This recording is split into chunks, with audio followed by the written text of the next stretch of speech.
اب آ جائیں عمران خان کے حوالے سے، جو فارن فنڈنگ کے حوالے سے ہم بات کرتے آئے ہیں پچھلے 12 سال سے، کیا وہ فارن فنڈنگ جو ہے وہ آج اپنا اثر دکھا نہیں رہی؟ 9-10 مئی کو اس نے اپنا رنگ دکھایا نہیں ہے، اور اگر اس کے باوجود بھی اس کو چھوڑ دیا جائے یا چھوڑ دیا جانا چاہیے تو پھر پاکستان کے آئینی اداروں کو بند کر دینا چاہیے، پھر جو تکڑا ہو وہ اپنا راستہ خود بنا لے، پھر آئینی قانونی ضرورت نہیں ہے آئین کا۔ تو آئین کوئی پاسداری میں آئین قانون کو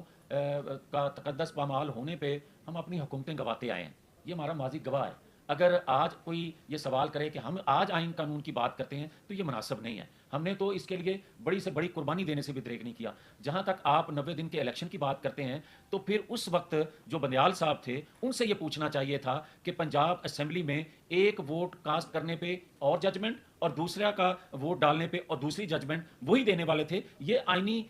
جو آج ضرورت محسوس کی جا رہی ہے اس وقت اگر کی جاتی تو 90 دن کے اندر